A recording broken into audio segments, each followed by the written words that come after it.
ओम श्री गुरुभ्यो नमः। ओम श्री महाअवतार बाबा जी नमो नमः। ओम श्री गुरुभ्यो नमः, श्री महाअवतार बाबा जी नमो नमः। आइए मित्रों, आज हम आध्यात्मिक विषय दो शब्द बोलना चाहते हैं। ईश्वर के प्रति हमारी क्या भाव होनी चाहिए, हमारी श्रद्धा कैसी होनी चाहिए, समर्पण के बारे में दो शब्द हम बोलेंगे। समझिए, हमारा स्थिति बदलने के लिए हमें कुछ करना तो पड़ेगा। जब तक हम खुद नहीं बदलेंगे, हमारी स्थितियाँ, हमारी परिस्थितियाँ नहीं बदलेंगी। और ईश्वर प्रति, गुरु प्रति अपना समर्पण बढ़ाइए। शरीर झुकने से कुछ नहीं होगा, आपकी मन को झुकना चाहिए, जरूरी है। जब तक मन नहीं झुकेगा तो कुछ विशेष परिवर्तन नहीं होगा। आध्यात्मिकता दिखावे की चीज़ नहीं है, एक समर्पण की विषय है। अपने आप को ईश्वर प्रति संपूर्ण समर्पण।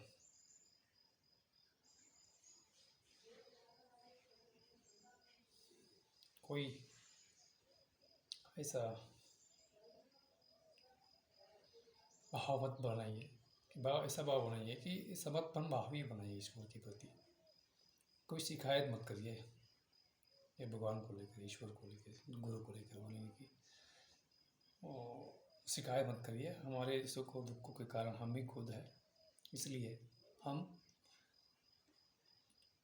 हमारी प्रगति के लिए जो करना चाहिए वो करिए, वो क्रियाशील बनिए और अपना आचरण को शुद्ध रखिए। हमारे आचरण ही सर्वश्रेष्ठ है। जब तक हमारी चित्त शुद्धि नहीं होगी, हमारा आचरण शुद्ध नहीं होगा, तब तक हमारी सफलता नहीं होगी। सफलता बोले तो क्योंकि ईश्वर प्राप्त अब नहीं कर पाएंगे। ईश्वर के प्रति है जो हमारी मन में श्रद्धा बढ़ाने से ही सब कुछ होगा। अगर नहीं बढ़ाते, कोई श्रद्धा नहीं है, जैसा ही हम जैसा पूजा कर रहे, पूजा पाठ जब कर तो रहे मगर भावपूर्ण नहीं कर पा रहे। भाव के बिना कुछ नहीं है। इसलिए अपने आप को पहचानिए, आपको क्या चाहिए और आपके भीतर क्या चल रहा है।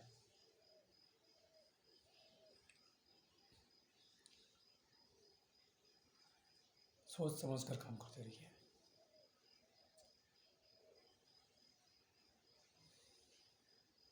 ईश्वर हमें वो सब कुछ देता है हम जो चाहते हैं, मगर हम उसके काबिल तो बने।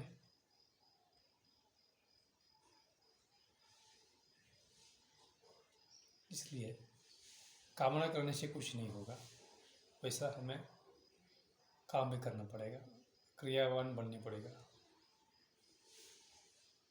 ईश्वर के प्रति भक्ति भाव से काम करने पड़ेगा, जागृत अवस्था में काम करना पड़ेगा, धर्म आचरण पर चलना पड़ेगा। जो कहते हैं ना कि धर्मो रक्षति रक्षितः। जब हम लोग धर्म की पालन करेंगे तो धर्म हमारी रक्षण जरूर करेगा।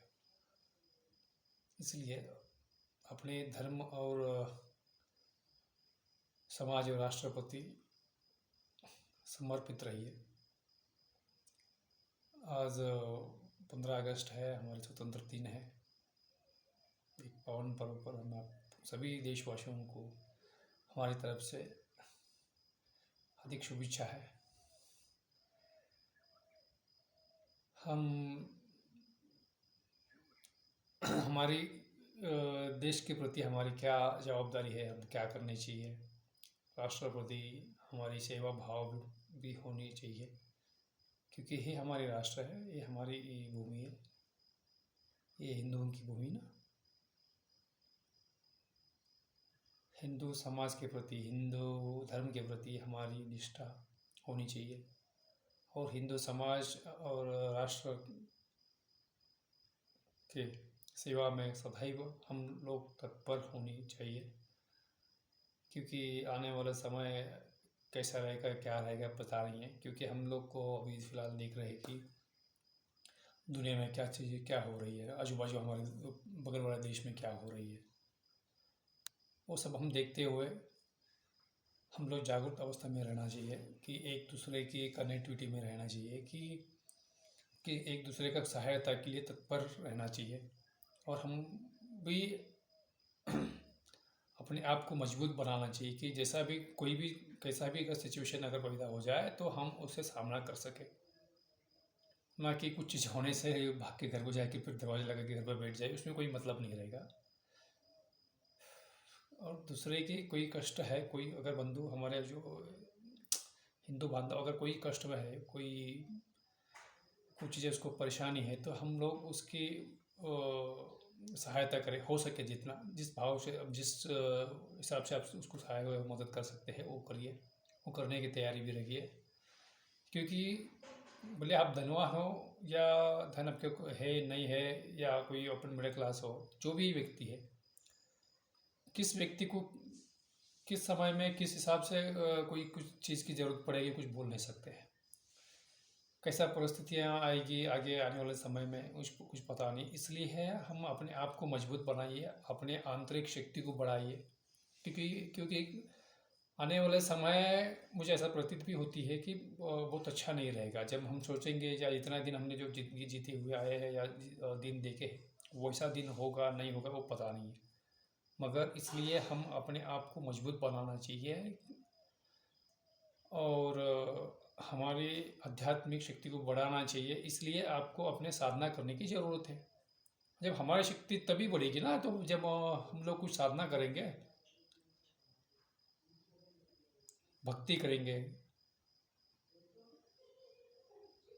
तभी ईश्वर की कृपा होगी, हमारी आंतरिक शक्ति बढ़ेगी, हमारी शारीरिक शक्ति भी बढ़ेगी। उसके हिसाब से हम वो जो काम करना चाहिए जो हमें वो पैदा हो सके, ताकि अपने आप को हम मजबूत बना सकें। इसलिए ईश्वर के प्रति अथूट विश्वास रखिए, विश्वास रख के साधना करिए तो शक्ति भी आपको मिलेगी, तो अपने जीवन भी बदलेगा, अपने आप को भी आप सुदृढ़ रख सकते हो। और बाकी सांसारिक जीवन में तो सुख और दुख तो आती ही रहेगी। सुख मिला तो ज़्यादा खुशी मनाने की भी ज़रूरत नहीं है, ठीक है, खुश रहिए, खुश रहना तो चाहिए जीवन में, आनंद में रहिए। मगर कुछ चीज़ें ऐसा हो गए तो फिर दुख को भी नहीं भूलना चाहिए। जो ईश्वर हमें देता है हमारे कर्मों के आधार पर हमें जो भी चीज़ें मिलती है, तो हम लोग उसे स्वीकार करने से हमें दुख नहीं होगा। अगर हम उसको स्वीकार नहीं करेंगे, अस्वीकार करेंगे, तो दुख तो होगा ही होगा। इसलिए ईश्वर को धन्यवाद दीजिए कि ईश्वर ने अभी तक हमें आज तक जो भी चीज़ें हमें दिया है वो उसको देखिए, तो अपने आप को धन्यवाद समझिए कि ईश्वर को धन्यवाद दीजिए। और ईश्वर ने हमें बिना पूछे है बहुत बहुत सारी चीज़ें हमें भगवान ने हमें दिया है। तो हम लोग क्या करते हैं, जो एक चीज़ हमारे पास जो नहीं है उसके हिसाब से हम बोलेंगे, हम लोग दुख व्यक्त करते हैं कि मेरे पास ये चीज़ नहीं है, मेरे पास वो चीज़ नहीं है। जो है उसको देखिए, उसमें आप संतुष्ट रहिए और ज़्यादा मोह माया से थोड़ा सा मुक्त होकर काम करिए। जो अपने हैं, जो हक की है वो पाने में कोई दिक्कत नहीं है, मगर जो अपने नहीं है तो दूसरे किसी चीज़ पे आशा करना हो वो अच्छा नहीं है। इसलिए कर्म करिए, कर्म ऐसा करिए कि जागरूक अवस्था में कर्म करिए, तो आप सफल रहेंगे।